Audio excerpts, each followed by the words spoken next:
Good morning and welcome everyone back to the class on our smart materials and structures.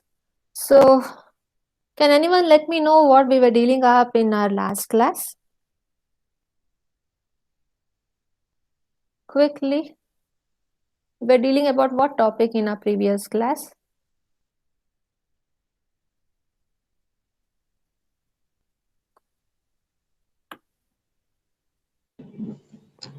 Constitutive modeling of the shape memory.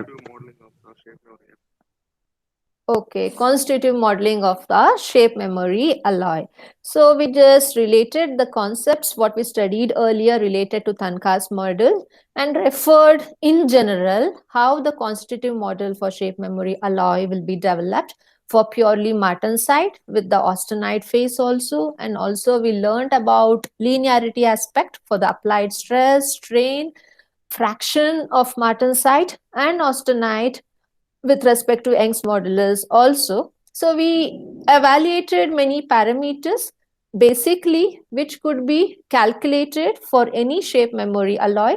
It could be either for copper based, yeah, nickel titanium based alloys. So these are applicable for any type of combination of shape memory alloys. So related to this we discussed in our last class.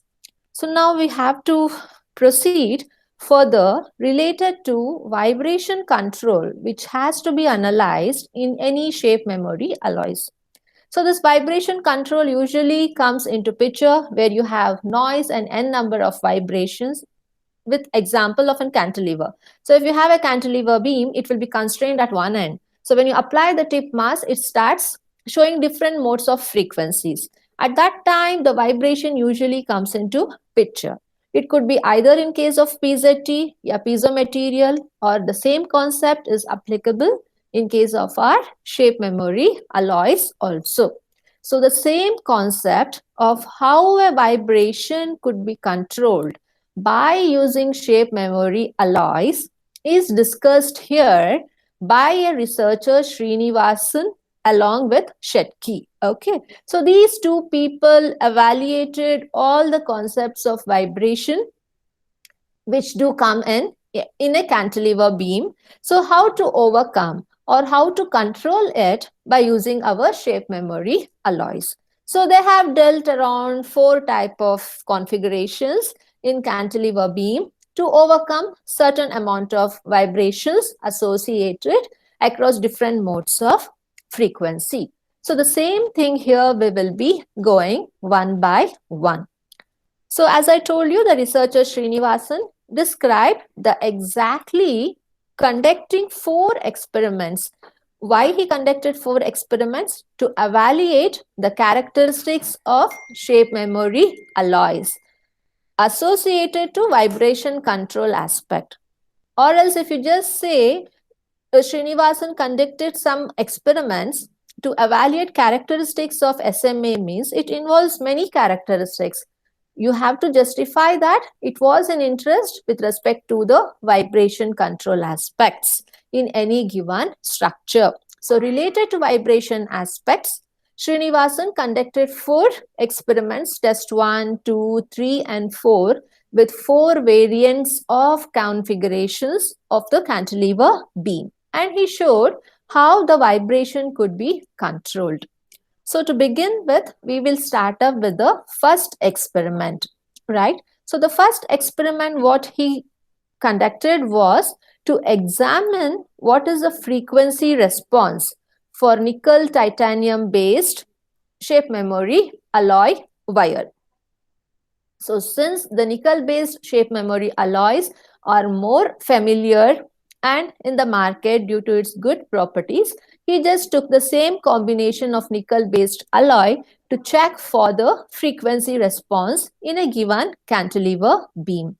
So before startup, you have to just see the schematic diagram. How does it look like, right? So here you have he used a cantilever beam made up of steel. Okay, so at the tip you had an tip mass of particular weight. So this was suspended with the help of an nickel-based shape memory alloy wire. So the other end of the cantilever was constrained, to say that it was fixed at one end, the other end of the beam was free, and that was suspended to some amount of slotted weight here. So this was suspended with the help of using shape memory alloy wire.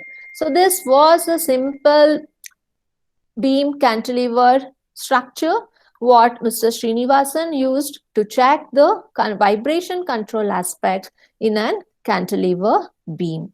Okay, so this was the setup what he just did to evaluate the frequency responses. So now to start up, here he has given the specifications and the dimensions of the beam as well as the wire and the slotted weight which was been suspended. So the steel beam, what he used was with the dimension of 0.42 into 0.019 into 0.064 meter length, width and the depth. So this was a combination of the steel beam what he used, and it was suspended with a weight of 0.25 kg.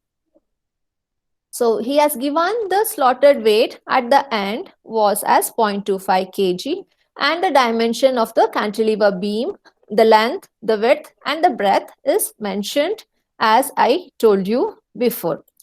And now the nickel based alloy, which is our shape memory wire. So the dimension of it is now being told. Okay. So here the suspension wire of shape memory alloy with a combination of nickel and titanium was of diameter 0.152 mm. Okay. So this diameter, and you know that this will respond to the external stimuli when you subject to an heat, and hence the shape memory alloy wire which is being used has to be subjected to some amount of heat. You know that. So this wire will be heated by a square wave generator. So he used a square wave generator to heat up the suspension wire. Whenever I tell suspension wire, it is nothing but our shape memory alloy wire of combination nickel and titanium based alloy. So the required heat for the suspension wire was subjected by the square wave generator.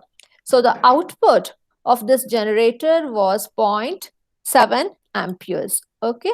So when this amount of heat was being supplied, what happened is it made the wire oscillate with respect to the force induced in the beam. So here this is the generator. So when the required amount of power is been supplied, so it has been supplied at the contact where the shape memory alloy wire is suspended. So due to the subjection of the external heat or the voltage with the help of power supply, so even the beam will respond to the external stimuli due to the suspension of this shape memory alloy wire. So due to this suspension of the alloy, the compression and the expansion of this wire, it makes this beam to have different modes of vibration, right? So it gets responded to a minimum frequency first and then for higher, depending upon what is the amount of heat you are supplying.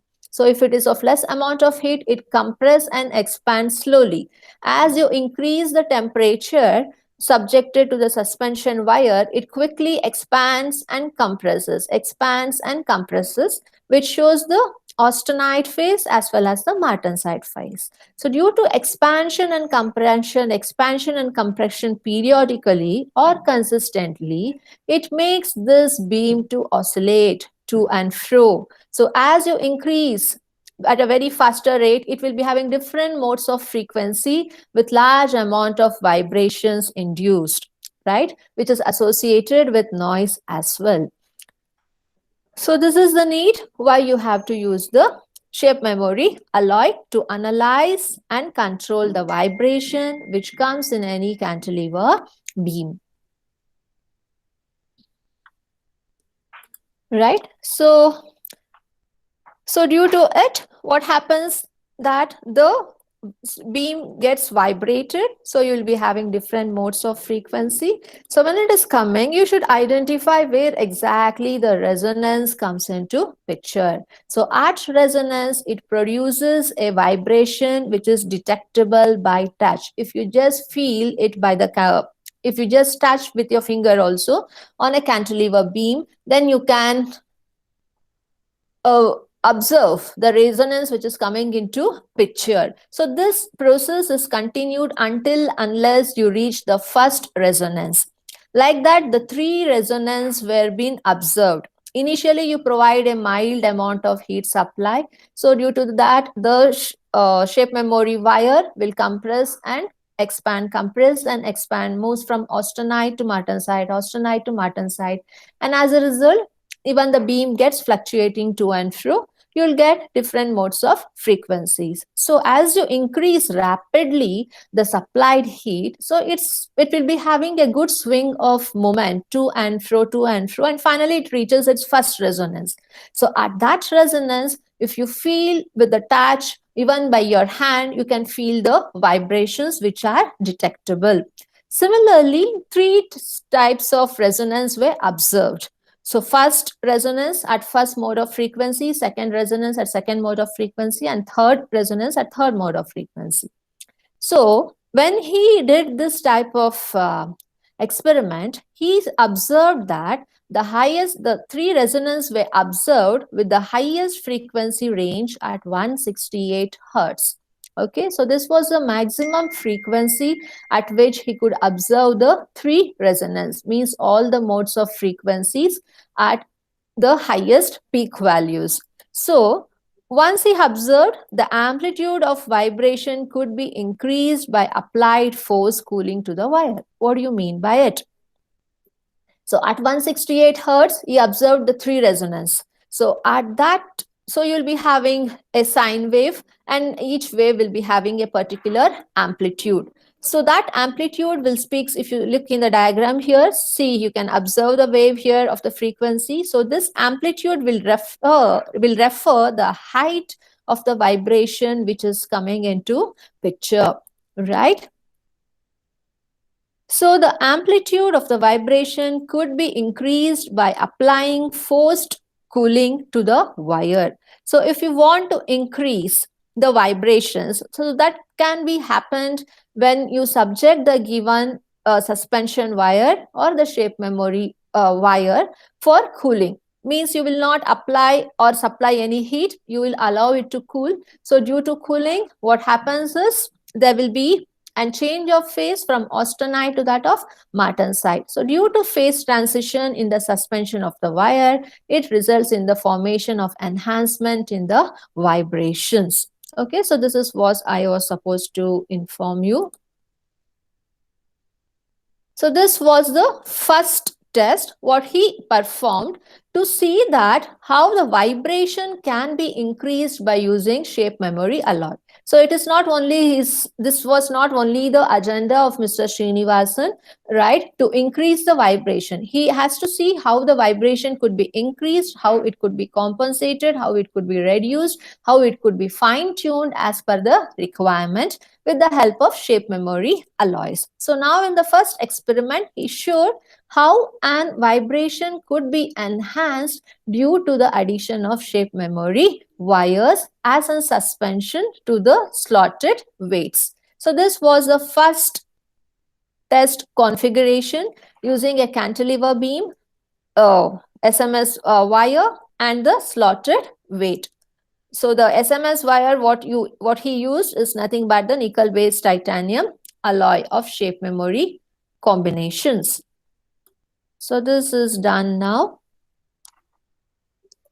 Next, the same person focused for second test configuration. So the second test configuration schematically looks like, I'll just show you. Right, so this was the arrangement done for test 2 configuration. So here also they had an cantilever beam which was excited by using nickel titanium based wire. So here also you have one nickel titanium based wire that is attached to the beam, And here also you had a nickel titanium based wire inclined to some angle above the surface of the cantilever beam.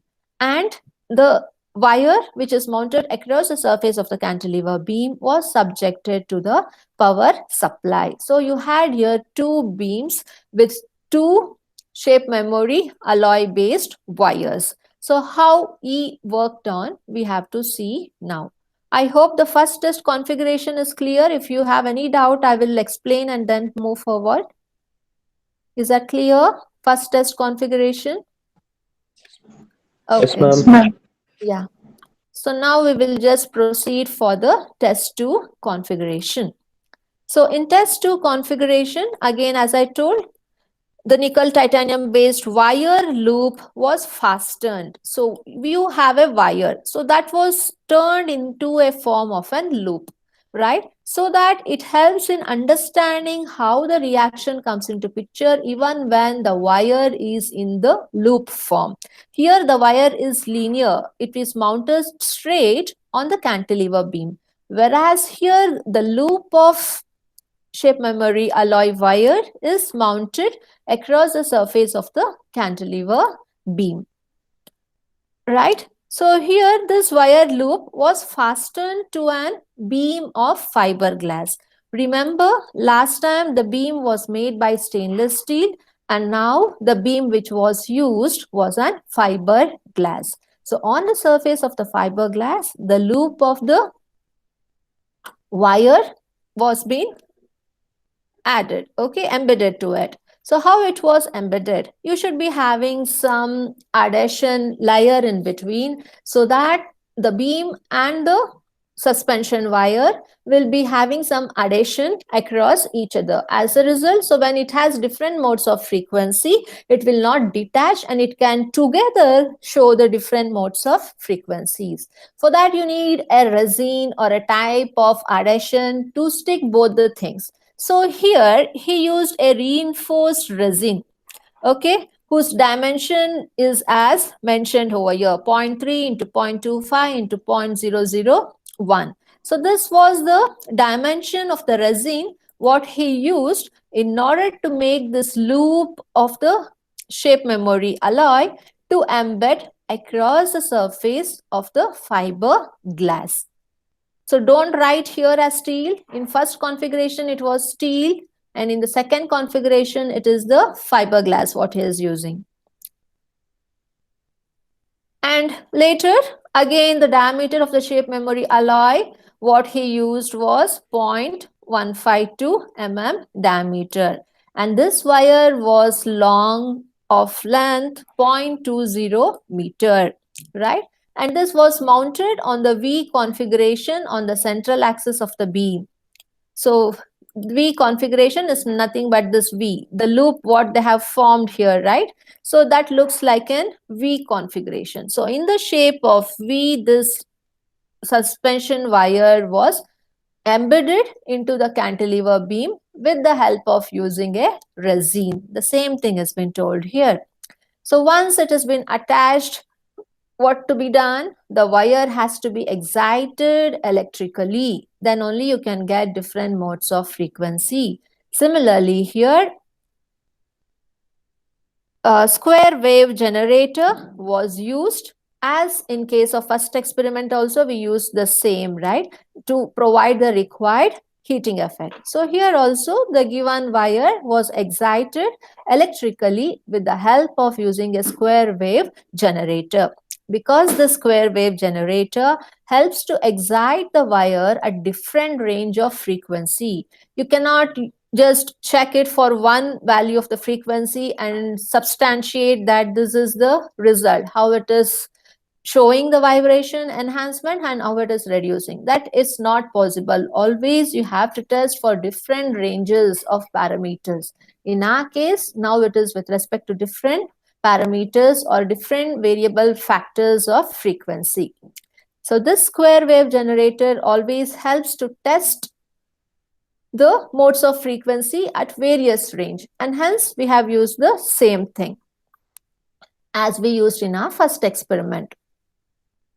So the first bending mode of the beam was detected right from the lowest frequency value of 10 hertz. He cannot directly go to 10 hertz. He will just try from like around 2 hertz, 5 hertz and enhance until it gets first mode of vibration. So the first mode of bending mode, the first bending mode was achieved at the lowest frequency range of 10 hertz. Okay, so after that, no other resonance were detected for this type of arrangement. So later what he did, then the tip amplitude at resonance was 0.015 meter. So when it was excited for the first time at 10 hertz, what was the amplitude at the tip? So you have a cantilever beam, so it will be having different modes. So what was the height of the amplitude here at the tip was evaluated as 0.015 meter, right? And a static deflection of the beam. So there was no more modes of frequency. It was just a deflection, one deflection at the static level. So the static deflection of the beam was observed only when the wire was heated by an DC direct current. So this static deflection was observed when the wire was heated. So when the wire was not heated, even that deflection was also not observed.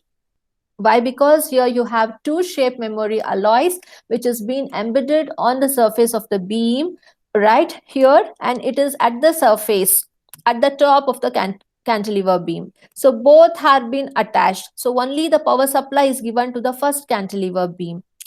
So this static deflection was observed only when this shape memory alloy wires was excited by means of some frequency. Suppose if we say 10 hertz. Okay, so this was the first mode of vibration, and the static deflection was observed only when the external heat was supplied. When there was no external heat, even that static deflection was not observed. So one plus point here is, for the very less amount of frequency supplied, the deflection at static mode could be observed felt only when you have subjected heat for the suspension of shape memory alloys. So one of the application is of using shape memory alloy, it can feel or detect even the static mode of deflection. So this is one. And in the test one, they calculated that by using the shape memory alloys, it can increase the modes of frequency with the vibration enhancement. So in the second test, they observed that it can even detect the deflection at the static mode. Static mode usually comes when the frequency what you have subjected is very low and very minute. So when the frequency is high, so it can have a more deflection to and fro, right? And it is easily observable, and by touch with the fingerprints also you can just observe the mode of vibration. But when the frequency is very low, this shape memory alloy will help you to feel or sense even the deflection at the static mode. So this was the first thing what he concluded. So this happened when he subjected to heating using direct current only. So this you have to remember. Okay, it is not for alternate current. This he could observe when you have the heating supply with respect to DC. So finally, this demonstrated that a cantilever beam could be excited into resonance by an shape memory alloy generated axial force. So here the axial force across the shape memory alloy is been subjected, because here you can see the loop of SMA wire which has been embedded on the surface of the cantilever beam. If it is constrained, so it is mounted parallel to the axis of the cantilever beam. Here also to the axis of the cantilever beam. Anyhow, the beam will be having a neutral axis, top and bottom, where you will be having different bending moments, right? So similarly, since it is parallel to the axis, the suspension you will get across the axis. Across the axis, and hence the shape memory alloy will generate the axial force. So this experiment demonstrates that the cantilever beam can also be excited in the direction where the axial force has been developed across the shape memory alloy. So this is the second concept what he declared. So you can make the cantilever beam get excited in the direction where the SMA wire is been subjected to heat. So it mainly depends along the direction in which the shape memory alloy wire is suspended. So since it was suspended in an axial direction, so it will have axial force and it will make the cantilever to get different modes of frequency along in the same direction. So this was the second concept what Mr. Srinivasan declared in the test 2 configuration. Is the test 2 concept is clear? Should I need to explain again? Any doubts related to test 2? No, ma'am. Okay. Danush, where were you in the last class? I think you were not there. Yes, ma'am. I had been to washroom, ma'am. Then later Mithun told that ma'am was calling me, ma'am. Okay. But you attended the class, right? Yes, ma'am. I was attending the class, ma'am. Okay.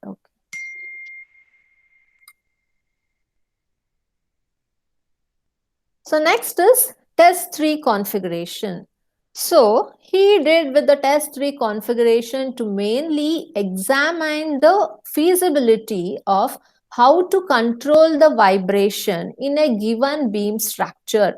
So first thing in the test 1, he showed how the vibration can be enhanced by using the shape memory alloy suspension. And in the second configuration, they showed that the modes of frequencies could be generated along the direction in which the suspended wires are embedded to the beam. Since it was embedded along the axial direction, it developed the axial force, and in that direction, the modes of different frequencies were developed in the cantilever beam. Similarly, in the third configuration, he did this experiment to show how the vibrations can be controlled in a given beam structure. So the configuration for the same is as shown in the figure over here. So it is little bit complicated, and here you can see you have a PZT patch along with that of our shape memory alloy. So here this fellow started using both the PZT patch as well as the SMA wire to control the vibrations. So this is the first beam. So on the beam, you can see that you have an PZT crystal at the bottom of the beam as well as at the top of the beam. So this at the exactly half of this beam, you'll be having the neutral axis, right? So below the beam surface, you'll be having a PZT patch, and above the beam surface, you'll be having an PZT patch. So here it has been called as PZT crystal.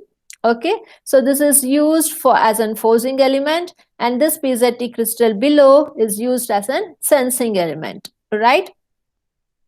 So above this PZT patch, you had an shape memory alloy wire embedded. So you had two fixing points. So with the help of these two fixing points, a shape memory alloy of nickel titanium based is being tightly tightened above the PZT crystal. Similarly, here you have one more cantilever beam, and here also you can just see an PZT power supply which has been attached here as a controller, and you have an voltage which has been supplied as a form of heat for the looped type of shape memory wire. So you have a shape memory wire in V-shaped loop. Along with that, you have a PZT patch which is connected to an power supply, right? Because it needs an external mechanical loading or an voltage to excite the given piezo device, because it could either give you the mechanical part as an output or an voltage as an output. So it depends whether you are using the direct effect or the converse effect.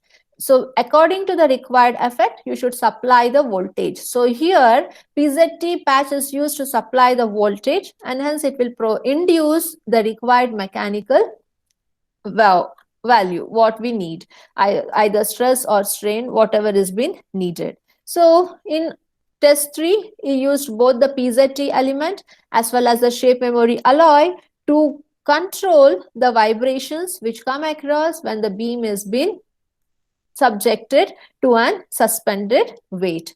So this was the configuration of the shape memory alloy for the third type of configuration, where the main agenda is to control the vibration coming across in any cantilever beam. So we'll proceed with further specifications.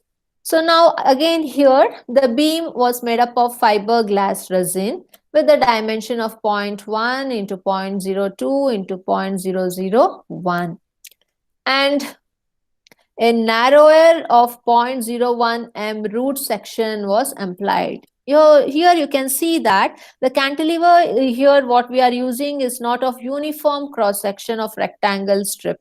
So you have a narrow area here across the area where you have embedded the PZT patch. So where you will embed the PZT material or the crystal, at that area the cantilever cross section is been reduced. So in other part you have a uniform cross section of cantilever as you had in the previous class, in the previous test. In the previous test you had a uniform cross sectional area of rectangular strip as an cantilever beam. But here in test 3 you have a narrowed area where you will place the PZT patch. That is the difference. Apart from that, the material used is the same, which is nothing but fiberglass resin beam. Okay, so here the fiberglass is the beam and you are using the resin in order to embed the wire or the PZT patch above our cantilever beam. So this was the dimensions of our cantilever beam, which was being used to control the vibration which is coming across. Okay. And next, I explained this already. The piezoelectric crystal was mounted on each side of the beam at the next section. So this is the next section, right? So across the next section, PZT patch was embedded across both the surface of the beam, one at the top and one at the bottom. So top PZT crystal is for using it as an forcing element, and bottom PZT crystal was used as a sensing element to sense the amount of strain induced in the beam and across the interface of PZT patch. So this was the reason why the PZT patch at the top and bottom of the cantilever beam was being used. So now we discussed about how the section of the cantilever beam was, what was its dimension, and what was the narrowed area across the cantilever beam where the PZT crystal was mounted. And also we dealt about the PZT crystal which is mounted across the top and bottom of another cantilever beam. We haven't discussed anything until now related to the shape memory alloy based wire. So what was the details of it? So here again a nickel titanium based shape memory wire of diameter 0.076 meter was used. Okay, and the length, it is written in a reverse way. So a nickel titanium based wire of diameter 0.152 mm was used, and the length of the wire what we used was 0.076 meter. And again this wire was arranged in a V configuration as it was aligned in the test 2. Even in test 2, we aligned the shape memory alloy wire in V-shaped configuration. Similarly, here also, it was aligned in the similar way across the narrow region where you have embedded already an PZT crystal. Only the extra attachment here in test 3 is adding the PZT crystal. So this was the extra part in test 3 configuration. Okay. So now, yeah, this was arranged with a V configuration, axially oriented at the root of the beam and 0.006 mm from the upper surface. So you had a beam with some distance above the upper surface of the beam. So you have a top beam and a bottom beam. Both of it are embedded with the PZT patch. Only the top cantilever beam is subjected to the external power supply for the PZT crystal as well as for the V-shaped configuration of shape memory alloy. The second beam here below it is nowhere connected to that of an external power supply, but still you can observe the variations in expansion and contraction with respect to different modes of frequency. So that we will deal up with now. So once the arrangement has been done, it has been fixed properly by using a proper resin. So now we have to start up with our experiment. So what you have to understand before is both the shape memory alloy wire and the PZT element was energized by two separate variable frequency power source. So I told you we have two power source. So PZT patch was energized with the help of PZT power supply, whereas the V-shaped configuration of the shape memory alloy was excited with the help of a separate power supply. So this is about the configuration where the shape memory wire and the PZT element was energized. The relationship, the phase relationship between the PZT and the wire drive could be either in the phase or out of the phase. So what do you understand by this? So when you have two power controls and there is a change of phase transformation in the V-shaped shape memory alloy, so there will be a relationship in the phase, and this phase relationship which exists at the time of phase transition between the PZT and the shape memory alloy wire has to be either within the phase or out of the phase. What do you mean? The relationship between the PZT and the wire. Because the PZT, you will be using a PZT patch, you have an external power supply. So if you subject an voltage to the PZT patch, it will provide the amount of stress induced in that material as a mechanical output. Similarly, you have an V-shaped shape memory wire. So when you subject an external heat to it, the wire gets expanded and compressed due to change of phase from martensite to austenite.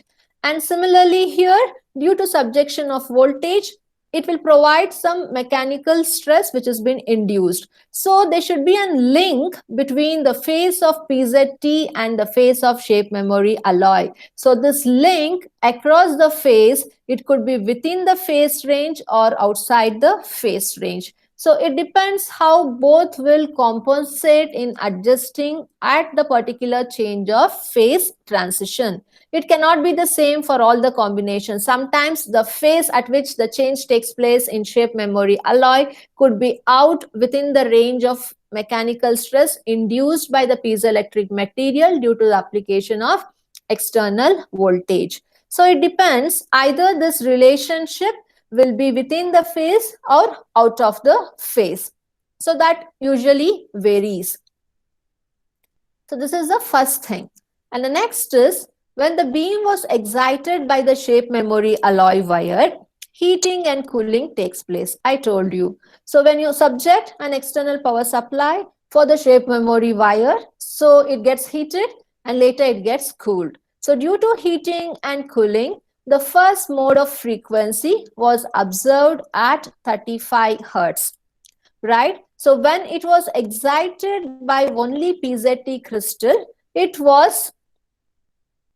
reached the first mode of frequency at 32 Hertz. So you can see the difference for both the shape memory alloy as well as for the PZT patch.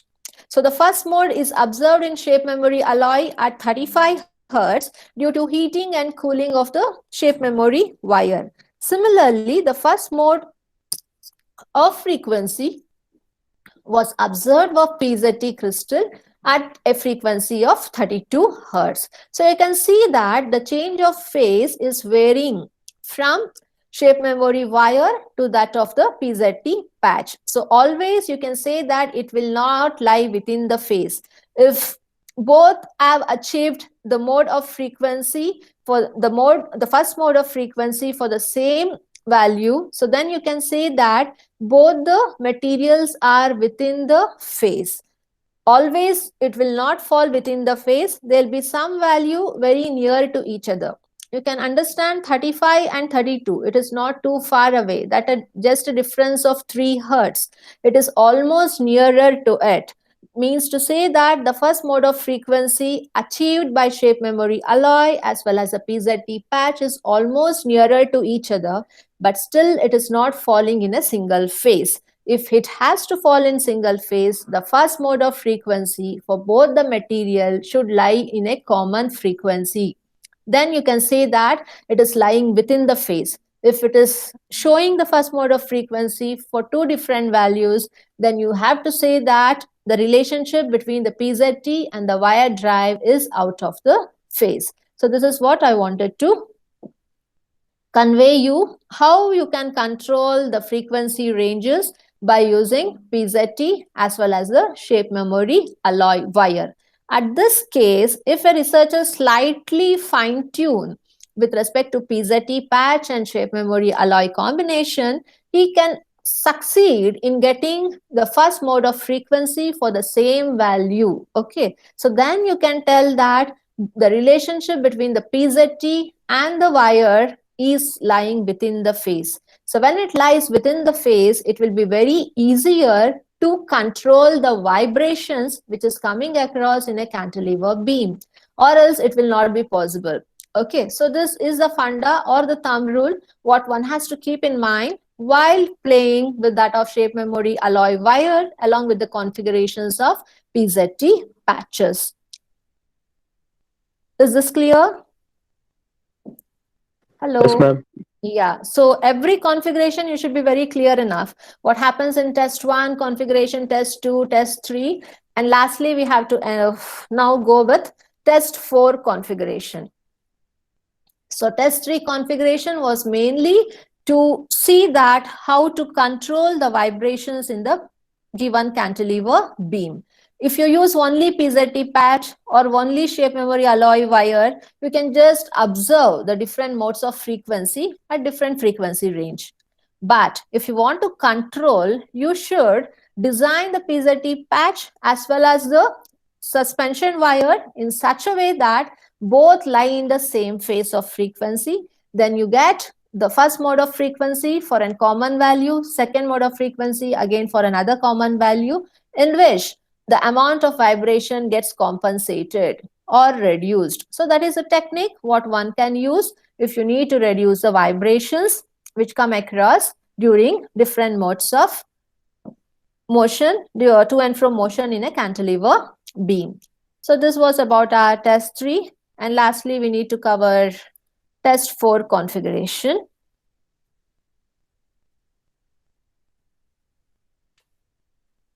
So Mr. Srinivasan, the researcher, demonstrated the concept of frequency bandwidth increase by using multiple wires. So until now, he studied the configurations by using single wire and suspended in the V-shaped configuration also. Later, he just added a PZT patch along with the V-shaped suspension wire and with the linear type of wire also to control the vibration aspect.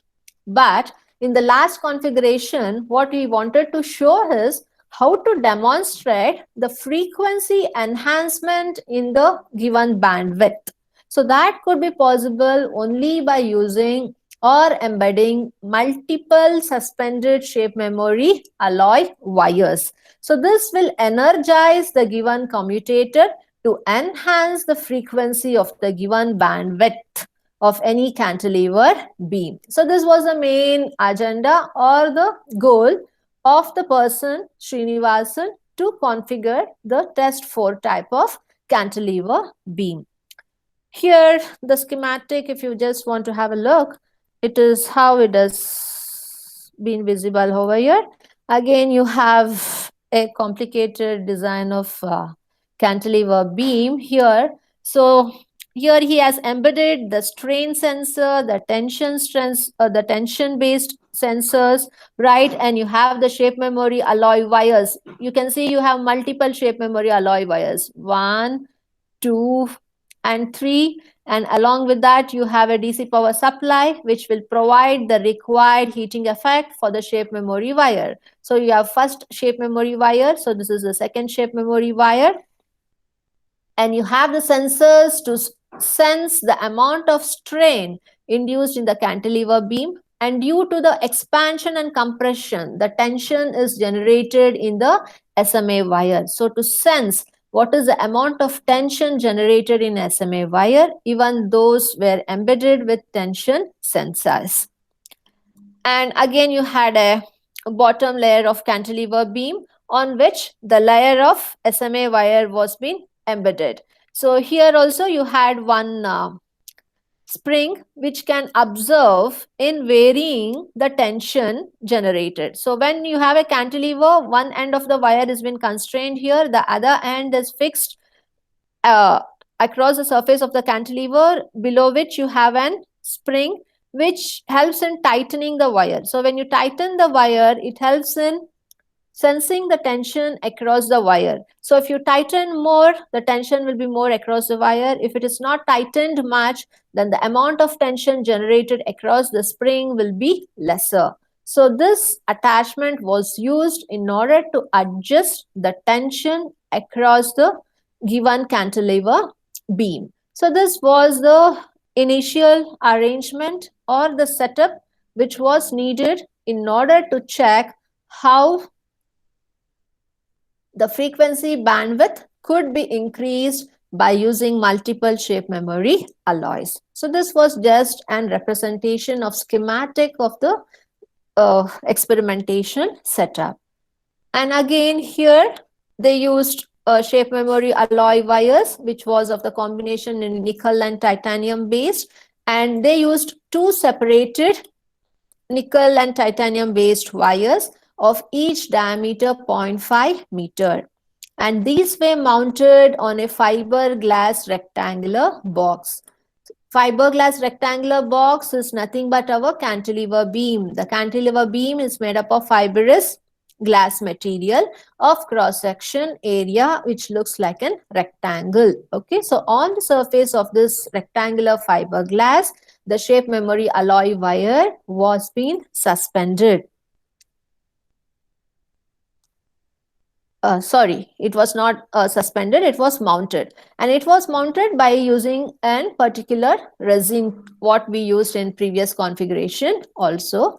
And the dimension of the beam was 1.15 into 0.02 into 0.0023 meter. And the thickness of the beam was 0.00125 meter. So this was the dimension of the beam and the diameter of the suspended wire. And next one is the root of the beam had 0.05 meter aluminium insert. So you had an aluminium insert here. So what do you mean by it? The root of the beam. So this is the entire cantilever beam. It is fixed or constrained at one end. So where it has been fixed or constrained, it has a patch of aluminium, right? So that was of around 0.05 meter aluminium insert. So that aluminium insert will help in gripping the cantilever firm with respect to the constraint. Suppose if this is your cantilever beam, it should be having some end, so that end part will be constrained firmly. So that was constrained by using an aluminium patch, and that thickness here has been told as the length has been told, the root has been told as 0.05 meter. And we haven't discussed anything about the length of the suspension wire. So we just told that the diameter is of 0.5 meter. And similarly, the length of this nickel titanium based wires were of 0.56 meter long. And this was arranged as two long pairs. So you had two long pairs, one pair of 0.28 and another pair of 0.28. So addition of both these two will yield you for an overall length of 0.56 meter. So that thing you have to consider. See, this is the first pair, shape memory alloy, the first one and the second one. So if you add the length of both the shape memory alloy, the first and the second, you'll get a length equal to 0.56 and each wire was of length 0.28 meter. And these were connected to the springs at free end of the beam to take up wire slack, and then the wire was cold and to prevent the overstraining. What do you mean by it? So you had this wire 1 and wire 2, right? And that was connected to an DC power supply. So when the heat is been supplied to the DC power, so what happens is first it gets heated.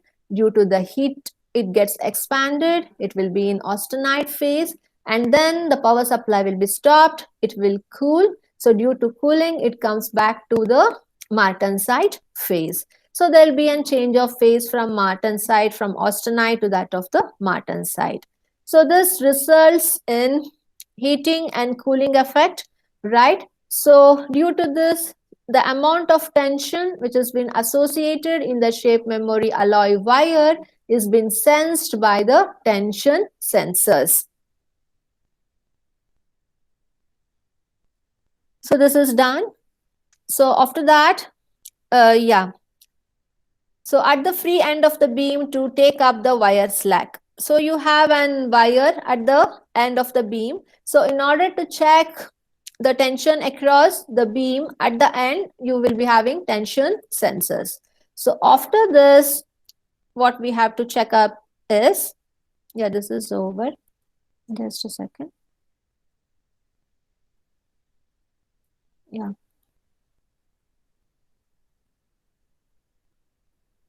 Yes. The next is the beam resonance was calculated to be approximately 3 hertz. So the arrangement was you had a rectangular cantilever beam. On that you had two wires which was embedded on it by using the resin, and you were using the sensors to observe what is the strain induced in the wire and what is the tension induced in the wire due to expansion and compression. And that was evaluated, right? So this could be achieved only by using the DC power supply, which provides an external heating effect. So due to this arrangement, what was the approximate beam resonance value? So that was calculated to be as 3 hertz only. And the wires here were energized through a commutator at half this frequency. So this is the frequency at which the resonance was calculated.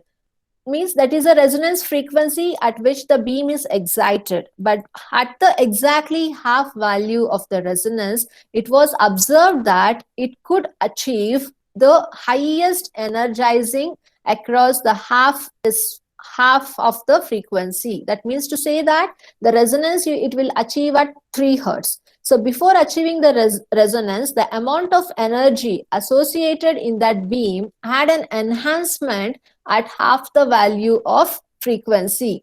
Means 3 hertz means half of it. At 1.5 hertz, the enhancement of the energy was very much. Why? Because the main intention of test 4 is to see that where the bandwidth of the frequency increases. So the bandwidth of the frequency increased when it was at 1.5 hertz, but the first resonance was achieved at 3 hertz. So this helps in analyzing where the frequency of the bandwidth increases, even though if it has not reached the resonance value. Always it is not necessary that the frequency bandwidth will be the highest across the resonance only. It could be below that when you're testing for the low frequency range. And again, it depends upon what all materials you have embedded to the given cantilever, how it is constrained, what is the amount of loading you're adding on it. So everything plays a vital role. But always you will design as per your requirement. So as per your requirement, when you start designing the cantilever beam, even the amount of things which is coming with respect to the resonance value, the frequency bandwidth, everything will get changed as per the design of the cantilever beam. So the main agenda, which was of test 4 configuration, here is achieved, telling that the frequency bandwidth was higher at 1.5 hertz, but the resonance was calculated approximately at the 3 hertz. That shows that the wires which was embedded on the cantilever beam could be energized before the resonance frequency is reached. It is not necessary that you have to wait for the shape memory alloys wires to get energized only at the resonance value. Before the resonance also, it will be having a high amount of energy associated with it. So this was one of the concept what Srinivasan was clear when he performed the test 4 configuration. Is this clear? Hello. Yes, ma'am. Yes, ma'am. Any doubts? No, ma'am. Okay. So this was related to our test 4 configuration, how the enhancement in the energy associated to the wire could be developed. So lastly, yes, it is 10:30. I just cover this slide and leave you. So after this test, he could observe that the dynamic tension of the wires were measured with a sensor placed on each pair. I told you that we had sensors in the diagram previous thing, just a second. Right? So we had sensors to measure the strain as well as the tension. So the dynamic tension which was there in the wire due to the expansion and the compression due to the heating effect was being measured by the sensors. And similarly, the strain which was induced in the PZT. Why the strain gets induced? Because you are using a PZT patch with an external power supply, right? So the external power supply will be nothing but our voltage. So when the voltage is being used, the output what you get is nothing but the deformation and the amount of strain induced in it. So this amount of strain induced in the given cantilever was measured by the strain sensor. That I have told you already. The same thing is written here. And it was concluded that when you have an half frequency, I told you the resonance frequency was at 3 hertz. So when it was half the frequency of the resonance, they could observe the wire tension signals were out of phase. I told you what is within the phase and what is out of the phase. When you have a PZT patch and a shape memory alloy, if the resonance of both the materials fall into a single value, then you can say that it is within the phase. If it has 2 different frequencies as a first mode, then it is out of the phase. Similarly, that was for test 3. Similarly, in test 4 configuration, it was observed that the wire tension signals were out of the phase at half frequency. Okay. And at that case, the tip amplitude which was developed was exactly 0.013. You'll be having the waves which is coming out, right? So every sine wave will be having an amplitude, the specific height above the reference plane and below the reference plane. So that amplitude of the wave was exactly equal to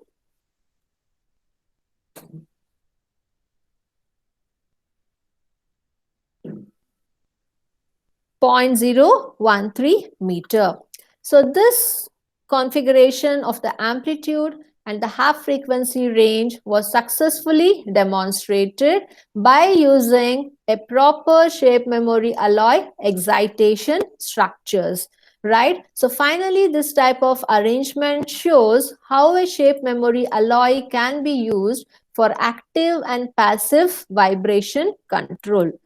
Means he finally concluded that shape memory alloys can be used both for active vibration control as well as for passive vibration control. So depending upon the requirement, you can use this for both type of control, actively as well as passively.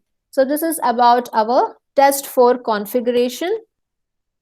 So finally, Mr. Srinivasan developed, analyzed the cantilever beam with the help of shape memory alloy and also the PZT patches, and also by using multiple shape memory alloys to understand how the vibration can be increased, how it could be controlled, how the energizing capacity could be enhanced for all the parameters across active as well as passive condition.